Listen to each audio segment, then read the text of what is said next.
the night my sister announced her engagement. My mother cried tears of joy. My aunts clinked champagne flutes, and her fiancé's family toasted to their bright future. Nobody toasted to me. But then again, nobody knew that the bright future, they were celebrating the startup. The office in downtown Austin, the dream my sister's fiancés talked about like. He'd built it with his own two hands. Every single dollar of it came from my bank account. If you've ever been the person who quietly held everything together while someone else took all the credit, stay with me. This one is for you. Watch until the very end, because I promise you, the ending is worth it. My name is Nova Calloway. And before this story gets to the part that made my hands shake, I need you to understand who I was before it tanned, who I had to become. I grew up in Cincinnati, Ohio, the older of two daughters. My sister Chloe was the one people remembered. Blonde, magnetic, the kind of girl who walked into a room and immediately became the reason for it. I was the one who made sure the room was set up properly before she arrived. I didn't resent her for it. Not at first. I was proud of my quiet kind of strength. I graduated from Ohio State with a degree in finance. Moved to Chicago at 24. And by 31, I was a senior portfolio analyst at a mid-sized investment firm called Hargrove Capital. I was good at my job. Really good. I understood numbers the way some people understand people. Chloe, meanwhile, had floated through 3 career attempts. San? Etsy shop that sold exactly 9 candles. A wellness blog that never got past 200 followers, and a brief, passionate involvement with essential oils that my mother still brings up at Thanksgiving like it was a medical degree. I never said a word. That's the thing about being the responsible one. You get so used to keeping your mouth shut that eventually people forget you have one. Chloe met Derek Whitfield at a rooftop bar in Nashville 3 years ago. He was charming in the way that always made me slightly nervous, the kind of charm that comes from having never been told no. Derek had a startup idea. Of course he did. It was a wellness tech platform and app that paired users with personalized nutrition plans and biometric tracking. He called it PulseWell. He talked about it the way people talk about religion, with total conviction and zero evidence. 6 months into their relationship, Chloe asked if I'd meet with him. Just a conversation, she said. He just needs someone who understands business. Someone smart. I remember the way she looked at me across the table at Maple Street Biscuit Company in Nashville, hopeful. A little desperate. That younger sister look she'd been perfecting since we were kids.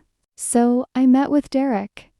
We sat at a corner table, and he slid a business plan across to me like he was presenting at the Vatican. I read it in 15 minutes. It was not terrible. The concept had merit. What it didn't have was funding, infrastructure, a development team, or any meaningful runway. What kind of investment are you looking for? I asked. To get to MVP realistically? He leaned forward. About 80,000. But if we had 120, we could move twice as fast. I took a long sip of my coffee. Then, I made the decision I would spend the next 2 years questioning. I wrote him a check for $100,000. A personal loan documented. With a repayment agreement, interest rate, everything. I am, after all, a finance professional. He signed the agreement. Chloe hugged me so hard, I thought my ribs would crack. Paulswell launched in Austin 8 months later. Derek moved Chloe there with him. And they set up their life in a beautiful apartment in the South Congress neighborhood.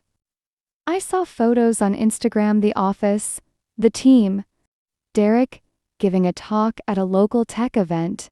Not once in any caption, any mention, any interview was my name attached to any of it. That would have been fine.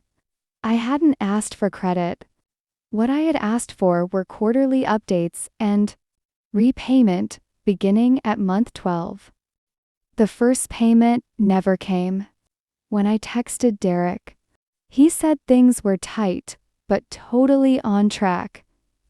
Chloe texted separately to say, I needed to be more patient, that building a company wasn't like a salary job. A salary job. As if 10-hour days managing 7-figure portfolios was simply punching a clock. I let it go. Because she was my sister. Because I loved her. Because somewhere inside me, I still believed in the version of this story where everything worked out. And then came Thanksgiving. We were at my parents' house in Cincinnati. My mother had made her green bean casserole, and there were 14. People crowded around to push together. Tables in the dining room. Derek's parents had driven up from Louisville. His mother, Pamela, pearls and pressed linen sat at the head of the table, like she'd lived there for decades. That was the night Derek chose to announce the engagement, Chloe cried. Everyone cheered. My mother dabbed her eyes with a napkin.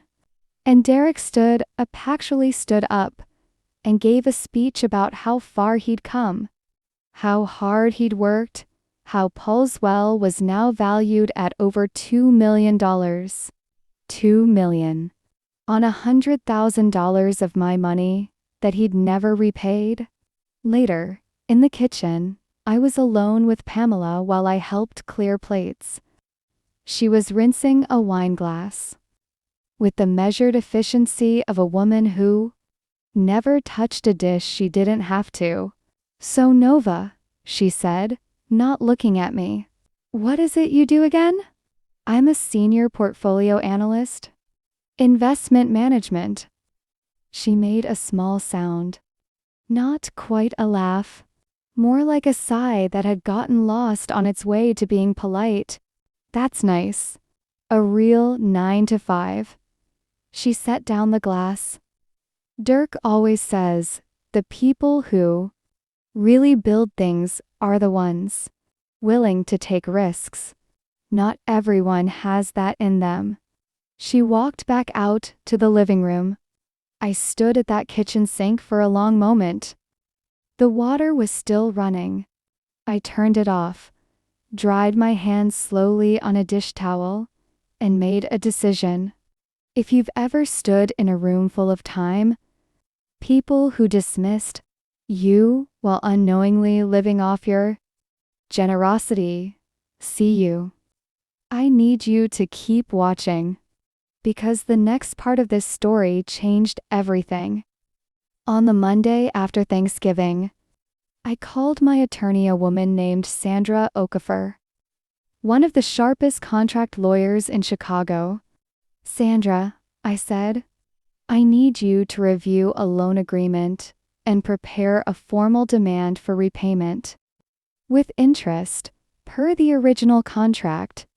The total owed, with 18 months of accrued interest at the rate Derek himself had agreed to, was $117,400. Sandra sent the certified letter to Derek's business address in Austin on a Wednesday. He received it on a Friday. Chloe called me that Saturday morning. What did you do?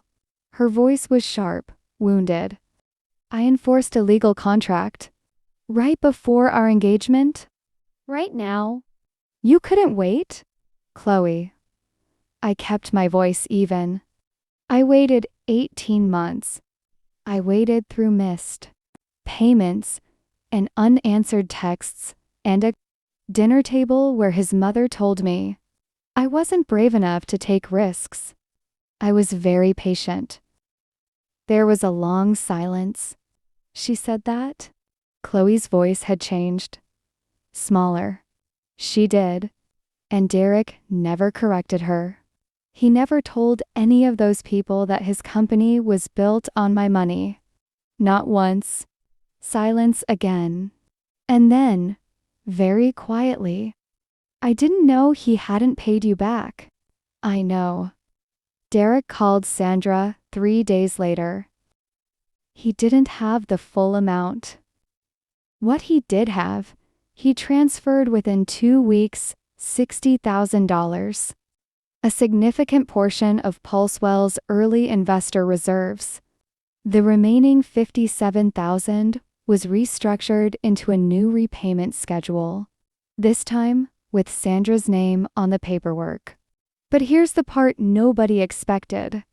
In the process of Sandra reviewing Derek's business records to assess repayment capacity, it came to light that Derek had told his angel investors that Pulsewell was self-funded in its early stages. No mention of an outside loan. No mention of me. That misrepresentation created a problem for him. Not a criminal one, but a reputational and contractual one that his own investors took very seriously. I didn't call those investors. I didn't have to. Sunlight, when it finally finds a crack, has a way of flooding a room all on its own. The engagement is still on. Chloe and I are still sisters. But something shifted after that phone call, something fundamental and overdue. She started asking questions she'd been avoiding for years. About Derek. About honesty. About the kind of life she was actually building versus the one she was being told she had. I don't know how their story ends. I only know how mine changed. Here is what I want you to take away from Nova Calloway's story. There is a particular kind of exhaustion that comes from being the capable. When the one who gets things done, who doesn't complain, who holds the weight because they can, the world will let you carry that weight forever if you let it.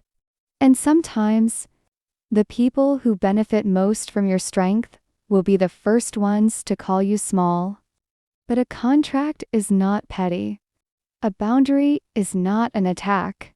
Asking to be treated with the same respect you've offered freely is not, and has never been too much to ask. Nova didn't explode at that dinner table. She didn't send a group text. She didn't cry in the kitchen in front of Pamela Whitfield and her perfectly rinsed wine glass. She went home. She made a phone call.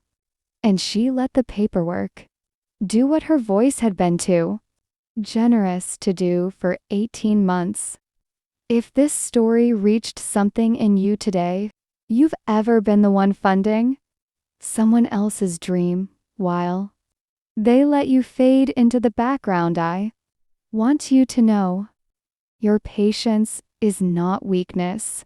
Your silence is not consent. And your moment is coming. Thank you for being here.